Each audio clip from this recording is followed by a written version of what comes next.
یہ جو نظر کی پاکی ہے، جو سماعتوں کی پاکی ہے، یعنی اس کے اوپر بات ہونی چاہیے. نظر کیسے پاک نہیں رہتی؟ اور نظر کی حیا اور یہ نظر کی حفاظت کے بارے میں ضرور تھوڑی سی گائیڈ لائن. اتنا بڑا تارے عنکبوت ہے. آپ چھوٹے بچے کو بھی نظر کی حفاظت نہیں سکھا پاتے کیونکہ ہر ہاتھ میں موبائل چلا گیا. جی بالکل. بچوں کے پاس بھی مائیں جو ہے وہ ان کو مصروف کرنا چاہتی ہیں.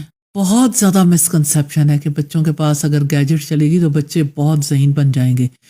بچے جو ہیں وہ اس کی وجہ سے زمانے میں انٹو رہیں گے اور بہت ساری باتیں کہ وہ سب کچھ سمجھنے کے قابل ہو جائیں گے. بچوں کے بارے میں کون سی ماں سوچتی ہے کہ جس کے ہاتھ میں موبائل آیا یا کوئی گیجٹ آئی وہ بے حیا بن جائے گا.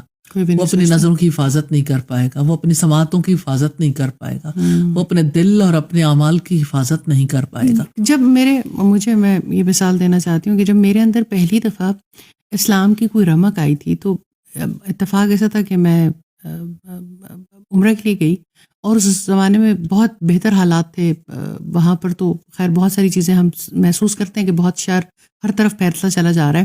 موبائلز ہمارے ہاتھوں میں نہیں ہوتے تھے اور وہاں پر بھی جا کے صرف جب اللہ تعالیٰ کے ساتھ متعلق ہونے کا وقت لگا, جو پہلی چیز پاکستان میں ایئرپورٹ پہ اترتی مجھے محسوس ہوئی تھی نا, اس 15-20 دن کے ایکسپیرینس کے بعد, تو میری پہلی نظر ہورڈنگ بورڈز پہ جب گئی نا استاذہ, تو مجھے لگا یہاں کتنا شور ہے, یہاں کتنا رش ہے. کبھی ہماری آنکھ کچھ دیکھتے کبھی کچھ, حالانکہ اسلام کی وہ سمجھ ہی نہیں تھی, لیکن اس چیز کی اسپرچویلٹی کو میں نے ایکسپیرینس کیا تھا کہ وہاں نظر بچانا کتنا آسان تھا. کیا بہت ساری ایسی پہلی دستک جو مجھے لگتا ہے میرے دل پہ ہوئی تھی وہ اس چیز کی تھی. اور پھر مجھے بہت ساری چیزوں کو سڑکوں پہ چلتے دیکھتے, بہت سارے اپنے شہر تک پہنچتے ہوئے یہ بات میں مسلسل سوچتی رہی تھی کہ کتنا سکون تھا.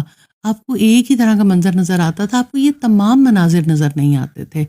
تو بہرحال نظر جو ہے وہ ویسے بھی شیطان کے زہریلے تیروں میں سے تیر ہے, اور اس یہ آپ نے بہت اہم بات ہے جس کو ہم اس ایپیسوڈ میں مس بھی کر گئے تھے. جی تو یہ ایک یعنی آپ سوچیں ایک ماں باپ کی بات اتنی درست ہے کہ ایک ماں سوچ ہی نہیں رہی ہے کہ جب وہ گیجٹ آپ نے بچے کے ہاتھ میں دے رہی ہے یا بہت ساری ایسی چیزیں اس کو دکھا رہی ہے. ہمارا تو بالکل ہی ہم گھرے ہوئے ہیں ان سب چیزوں میں, اور خود اپنے لیے. اب دیکھیں میں کانشیس ماں کی بات کرنا چاہتی ہوں. وہ کہتی کہ میرے بچے کو جو پانی جس میں اس کا ملک پریپیئر ہوگا, نارملی تو ایسا ہی ہوتا ہے, چاہے مدر فیڈ بھی لے رہے ہیں تو بچوں کو آپ دودھ دوسرا یوز کروا رہے, تو اس کی جو بوٹل ہے وہ اسٹرلائز ہو, اس کا جو پانی ہے وہ یعنی منرل واٹر ہو, اور اس کے ساتھ پھر اسے بوائل کیا جائے اور پھر یعنی اسے پلایا جائے, تو کوئی ہینڈ سینیٹائز ہوں اور بچے کو جو ہے وہ کسی طریقے سے جراثیموں سے بچایا جائے, اور انوائرمنٹل ہائیجین. اور اب اس دفعہ تو مجھے ایسا فیل ہوتا ہے کہ جیسے جو WHO کے اثرات بہت زیادہ بڑھتے چلے جا رہے ہیں, اس کی وجہ سے یعنی ماؤں کے ذہنوں میں یہ ڈال دیا گیا کہ جو بزرگ ہوتے ہیں نا ان کے منہ میں ایسے جرمز ہوتے ہیں جو بچوں کو نقصان دیتے ہیں, لہٰذا کوئی ماں اپنا بچہ کسی بزرگ کے ہاتھ میں نہیں دینا چاہتی.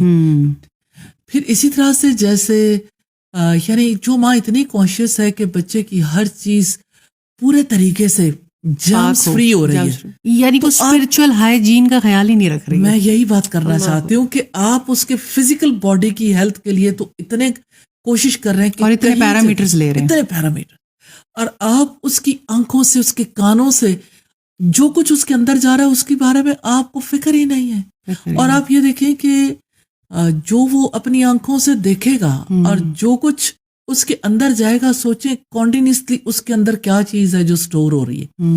اور آپ سوچیں یہ جس ماحول میں ہمارے بچے پروان چڑھ رہے ہیں, لوگ کہتے ہیں ہمارا بزنس ہے, بل بورڈز ہیں, ہورڈنگز ہیں, جہاں جو کچھ ہے وہ چھوٹے بچے بھی دیکھتے ہیں, بڑے بھی دیکھتے ہیں. تو آپ دیکھیں کہ دماغوں کے اندر کیا کچھ بھر گیا ہے, اور واقعتاً ایک یعنی کہ باہر بھی اور اندر بھی. اب تو ڈی ٹاکسیفیکیشن کی بھی جگہ نہیں ملتی ہے کہ ڈی ٹاکسیفائی کہاں کریں. اگر پہلے تو آپ بیٹھ کے مراقبے کر لیتے تھے, میڈیٹیشن کر لیتے تھے, لیکن اب تو آپ اکیلے میں بھی اکیلے نہیں ہوتے ہیں. جی کچھ نہ کچھ آپ کے پاس ہوتا ہے اور آپ کچھ نہ کچھ کر رہے ہوتے ہیں. تو یہ ہے کہ جیسے حضرت یحییٰ کی میں خاص بات بتانا چاہتی ہوں. چھوٹے تھے اور بچوں نے کہا کہ آئیں کھیلتے ہیں, تو انہوں نے کہا ہم کھیلنے کے لیے پیدا نہیں کیے گئے, اللہ اکبر. تو آپ یہ دیکھیں کہ یعنی سوچ کتنی پیور ہے، فوکسڈ ہے کہ ہم کس لیے پیدا کیے گئے. اسی سے پتہ چل رہا ہے کہ وہ جانتے تھے کہ میں کس لیے پیدا کیا گیا ہوں. اپنے زندگی کے مقصد سے بہت بچپن میں ہی آشنا تھے. تو جب کبھی آپ یعنی اور گورا استاذہ میں آپ کی بات کٹ کروں، گورا اس بات پہ ریسرچز کر رہا ہے کہ 50-60 سال کی زندگی گزارنے کے بعد بھی اگر آپ اپنے مقصد زندگی کو نہیں پاتے تو آپ دنیا سے ایک ناکام انسان کے طور پر ہی جائیں گے. اور یہ انزائٹی، ڈپریشن اور یہ بہت ساری بنیادی چیزیں، اس کی وجہ تو یہی ہے نا کہ انسان اپنے مقصد کو نہیں پہچانتا اور پورا نہیں کرتا، گول سیٹنگ نہیں کرتا، کہ اسے یقین ہی نہیں آتا کہ میں نے بھی چلے جانا ہے، حالانکہ ایوری ون نوز. اور اگر ایک ماں اور باپ اپنے بچے کو اس حیثیت سے دیکھتے ہیں کہ یہ یہاں جس ہوم لینڈ میں ہم رہتے ہیں، اپنے گھر میں اور زمین پر جہاں پہ وہ رہ رہا ہے، یہ اس کا اصل گھر نہیں ہے، اس نے لوٹ جانا ہے دوسرے جہان میں، تو یعنی ان کی تربیت کا انداز بھی فرق ہو جاتا ہے. اپنے لوٹ جانے پہ بھی یقین نہیں ہے اور اگلوں کے لوٹ جانے پہ بھی نہیں ہے. ایونچولی تو ہر کسی نے اپنا رول پلے کرنا ہے اور چیپٹر ختم اور واپسی ہے.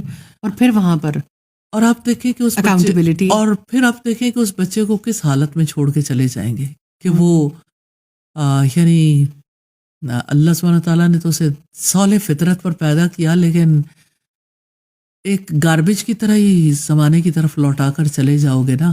کہ اللہ تعالیٰ نے تو اسے اچھے انداز میں آپ کو دیا تھا، لیکن آپ نے اسے کیا بنا کے دیا. رسول اللہ نے فرمایا کہ ہر بچہ دین فطرت پر پیدا ہوتا ہے، یہ اس کے ماں باپ ہیں جو اسے یہودی، عیسائی یا مجوسی بنا دیتے ہیں.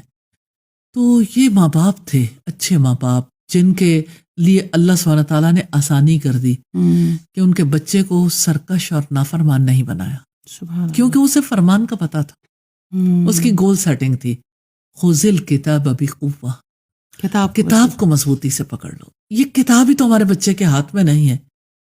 آج جس بچے کے اوپر اتنی سپینڈنگ ہے، اتنا کچھ خرچ کیا جاتا ہے اس بچے کی تعلیم کے لیے، اس بچے کو دنیا میں رہنا سکھانے کے لیے، ایک مہینے میں جو کچھ ماں باپ سپینڈ کرتے ہیں، اگر پورے یعنی آپ اپنے ملک کا جائزہ لینا چاہیں، پوری دنیا کا جائزہ لینا چاہیں، ایک دن کی سپینڈنگ کتنی بڑی ہے. اور آپ اندازہ کریں کہ پوری ایجوکیشن کے بعد کتنی سپینڈنگ ہوتی ہے، اور اس کے بعد بچہ کیا بن جاتا ہے. تو آپ کیا سکھا رہے ہیں نسلوں ہر کو؟ ماں باپ کمپلین کرتے نظر آ رہے ہیں، بچے ہماری بھی نہیں سنتے اور سرکشی عام ہو رہی ہے. اور سب سے بڑا اثر جو ہے وہ والدین پر آتا ہے. بچے بچپن میں طے کر لیتے ہیں. آپ کبھی بچوں سے بات کر کے دیکھیں، بچوں کے ذہن پورے طریقے سے پریپیئرڈ ہیں کہ جب ہم بڑے ہوں گے ہم نے ماں باپ کے ساتھ نہیں رہنا، اور ہمارے پیرنٹس جس طرح سے ہمیں ڈیل کرتے رہے اب ہم انہیں ڈیل کریں گے. ہمارے پیرنٹس اب اولڈ ہومز میں جائیں گے. ریلی مطلب بالکل میری بہت بچوں سے بات چیت رہتی ہے، اور بچے جو ہیں وہ ماں باپ کے بارے میں ایسا کیوں سوچتے ہیں؟ اس لیے کہ کل انہوں نے اپنے بچے کے بارے میں اور طرح سے سوچا تھا. انہوں نے اپنے بچے کو رب کا نہیں بنایا تو بچے نے انہیں نہیں اپنایا.